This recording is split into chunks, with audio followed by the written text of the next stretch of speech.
Bonjour à tous.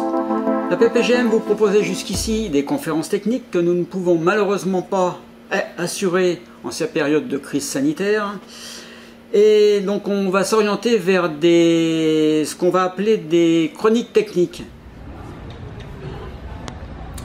Alors aujourd'hui on va aller sur le bateau de Jean-Pierre Balmès, donc, qui est le coureur transat donc, de la Grande Motte, et qui a bien voulu se prêter à une interview exceptionnelle dans le cadre de notre chronique. Donc bonjour, voilà, aujourd'hui on est avec Jean-Pierre Balmès, donc Jean-Pierre qui est, on va dire, le coureur transat de la Grande Motte, qui a une expérience qui n'est plus à cacher. Jean-Pierre, bonjour. Bon, voilà, parle-nous un petit peu donc de d'abord ton expérience, de ce que tu as vécu jusqu'ici dans les différentes courses, parce que tu es fort. Auquel j'ai participé. Auquel tu as participé. Voilà. Alors tout d'abord, bonjour, bienvenue sur ce nouveau bateau. Oui, c'est vrai, on est sur ton bateau, voilà, faut le dire. Sur une classe 40, dont j'ai fait l'acquisition au printemps, et donc il est un petit peu en vrac parce qu'on est en train de travailler dessus, parce que le bateau n'est pas encore prêt. Donc voilà, moi c'est vrai que je fais de la course au large depuis très longtemps. Ouais. J'ai commencé à 20 ans par la course du Figaro, où j'ai fini 9e et premier bisu. À 40 ans, je faisais la mini transat, ouais, où j'ai fini 5e. À 60 ans, donc il y a 2 ans, j'ai fait la route du Rhum, où j'ai aussi fini 5e, avec un bateau d'avant. Voilà, j'ai un abonnement, je vais essayer d'y mettre un peu fin, ouais, et d'essayer de faire un petit peu mieux sur la prochaine course, bien que ce sera quand même assez difficile. Mais voilà, donc je me suis engagé sur un programme là, avec les sponsors, avec les 5 sponsors de Toulouse. On s'est engagé sur un programme de 3 ans. J'ai eu la chance d'être suivi sur ce programme-là, qui présente 3 étapes. La première, pour se mettre en route, c'est cette année, c'est la Transat Jacques Vabre. C'est une course, une transatlantique qui se fait en double, qui part du Havre pour arriver au Marin en Martinique. Ce qui est nouveau dans apparemment. Covid oblige, avant cette course allait sur le Brésil ou au Costa Rica, et voilà. Et là on est obligé d'atterrir sur le territoire français. Et une arrivée devant la ville, je crois. Une arrivée devant la ville avec un superbe. Voilà, avec un passage devant le rocher du Diamant. Et ils vont faire en sorte que tous les bateaux arrivent en même temps. C'est-à-dire qu'il y a plusieurs classes. Ouais. Il y a les ultimes, il y a les IMOCA, il y a les multi 50, il y a les classes 40.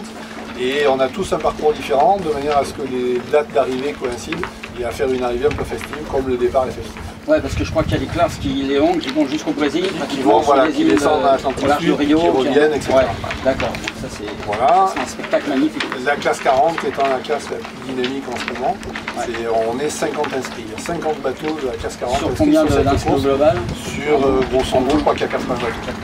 Voilà. Donc c'est là qu'il va y avoir une grosse bagarre, assez technique, assez pointue. Ensuite, l'année prochaine, je m'engage sur la route du Rhum, qui est un petit peu la course phare pour ce bateau. Ouais. Et puis là, je vais mettre fin à ma carrière en solitaire au large, parce que j'aurai 64 ans, donc ça commence à être fatigant. Et par contre, je vais passer le relais, et ça c'est le 3e volet de mon programme, et qui à mon avis est plus intéressant là.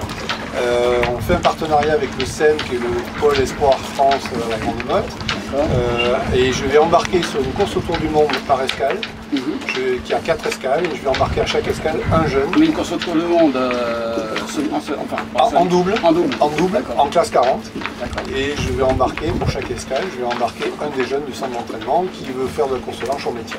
Donc c'est déjà des gens qui ont un haut niveau en voile, mais qui veulent se lancer dans la course au large. Sacré cadeau pour eux. Voilà, c'est ce qu'on essaye de faire. Moi, on m'a fait des cadeaux quand j'étais jeune aussi, j'essaie d'en faire profiter. Oh ouais, c'est très bien. Voilà. Donc, je dois rappeler quand même que la route du Rhum en 2019, tu l'as fait sur un Outre-mer 5X de série. Oui. C'était important. Voilà, un peu préparé pour la course, mais de série. Et le bateau a été vendu en arrivant là-bas à quelqu'un qui a continué la croisière, et le bateau est à Tahiti en ce moment. D'accord.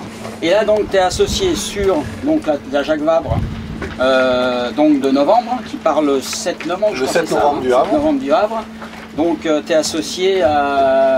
Donc c'était Laurent... C'est Laurent Campruby, qui est une personne que j'ai rencontrée au Seine il y a quelques années, contre qui j'ai qui a fait du Figaro, contre qui j'ai navigué. Et puis on a bien sympathisé, on a continué à évoluer ensemble, et on part tous les deux sur ce même projet. Et ce qui est intéressant, c'est que pour la prochaine route du Rhum, Laurent, entre-temps, aura acheté un autre classe 40. D'accord. Et je vais me retrouver concurrent. Voilà, ça va passer sympa. Donc Jean-Pierre, donc voilà, c'est parfait. Donc tu cours avec en duo donc sur cette transat avec la rencontre rugby. Ça veut dire que donc au niveau du SEM, il y a un vivier donc de coureurs qui sont à utiliser et qui amènent à partir sur ta lancée quoi. Enfin, ouais, voilà, c'est une des vocations du SEM. C'est de lancer effectivement, de détecter les jeunes espoirs et de leur permettre de mettre le pied à l'étrier. Le pied à l'étrier, c'est excellent. Voilà. Alors donc, on n'a pas parlé de la chose la plus importante peut-être, parce que si on n'a pas de sponsor, on ne peut pas faire de course. Donc, tes sponsors, on va leur dire un petit mot quand même. Alors j'ai rencontré, au départ de la route du Rhum, j'ai rencontré la société Full Save. Ouais. Qui est un cluster, c'est une société de Toulouse qui... Cluster, attends, il faut faire attention. Un cloud. Un cloud. Un cloud informatique qui voulait participer à cette course, mais qui est arrivé un petit peu trop tard. Et donc je leur ai proposé de se revoir après la course et de construire un vrai projet ensemble. Okay. Derrière Laurent Baca, qui est le président de cette structure, Full Save, il y a tout un tas d'entreprises de Toulouse qui travaillent avec, qui font partie du même réseau et qui ont adhéré au projet et qui suivent le projet. Donc on a un groupe d'entreprises avec la société Scalzi, la société Eurovia, la Eurecia, la société Nitiwan. Qui sont toutes sur le site. Qui sont toutes sur le site, qui sont toutes en Occitanie et qui participent à ce projet et qui vont permettre de passer le relais aussi derrière, qui sont engagés sur 3 ans, et ce qui va permettre de passer le relais avec les jeunes du SEM. D'accord, ok.